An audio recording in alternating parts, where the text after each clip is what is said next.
হাদিস শরীফের মধ্যে এসেছে, ইন্নাল মুমিনা ইযা আযনাবা, যখন মুমিন বান্দা কোনো গুনাহ করে, নাফরমানি করে, অন্যায় করে, অবিচার করে, কানাত নুকতাতুন সাউদা, এই অন্তরের মধ্যে কালো দাগ পড়ে।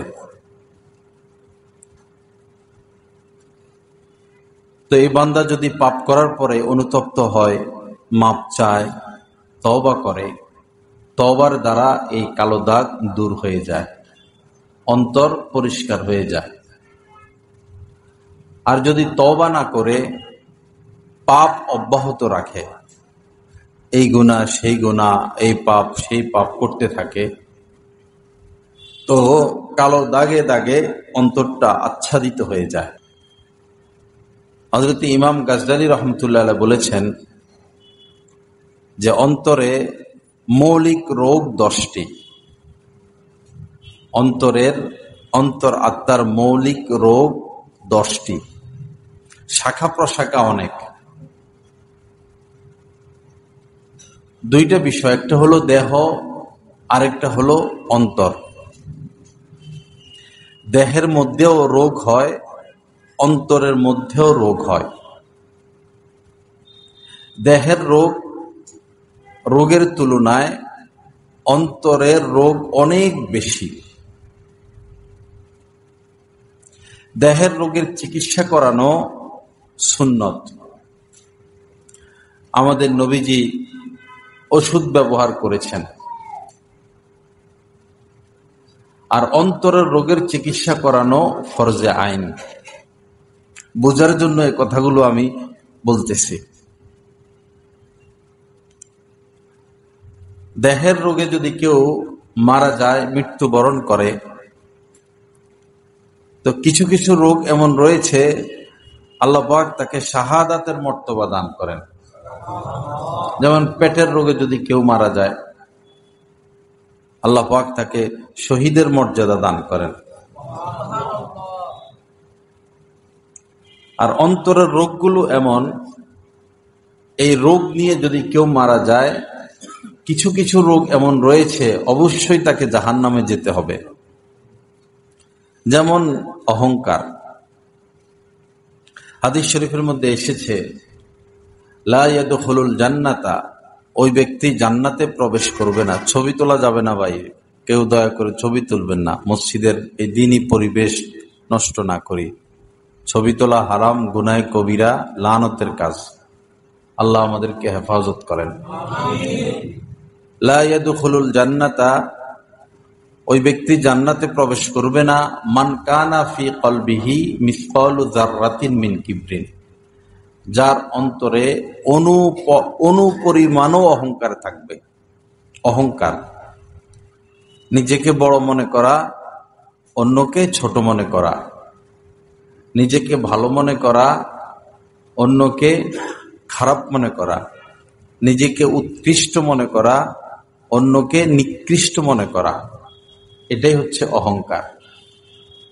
এই অহংকার সামান্য যদি ভিতরে থাকে, তো তাকে শাস্তি ভোগ করতে হবে, জাহান্নামে যেতে হবে।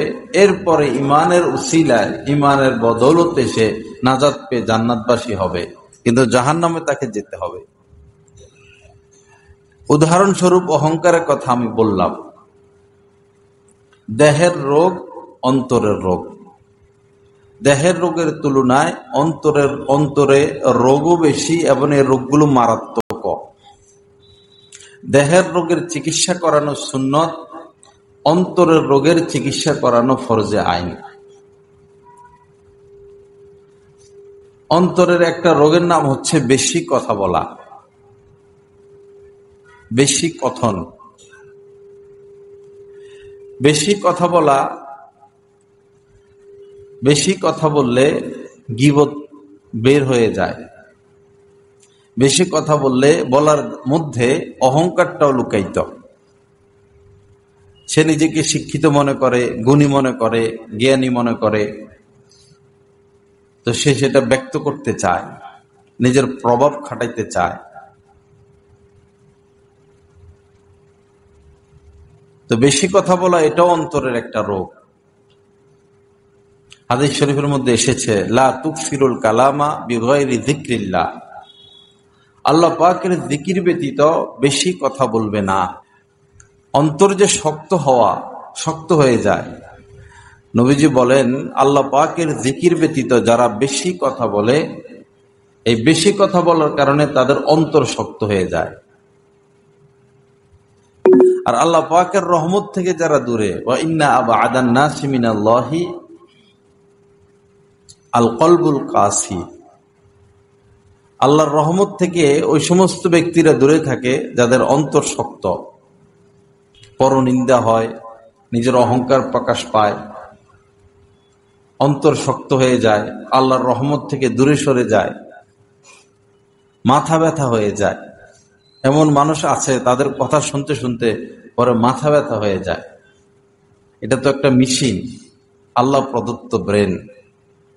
একটা পাখা ঘুরতে ঘুরতে লিমিটহীন ঘুরলে সেটা গরম হয়, বেশি কথা বললে এরকম ক্ষতি হয়। আমাদের নবীজি অধিকাংশ সময় চুপ থাকতেন, প্রয়োজন ব্যতীত কথা বলতেন না, প্রয়োজনের বেশি বলতেন না, আবার প্রয়োজনের কমও বলতেন না।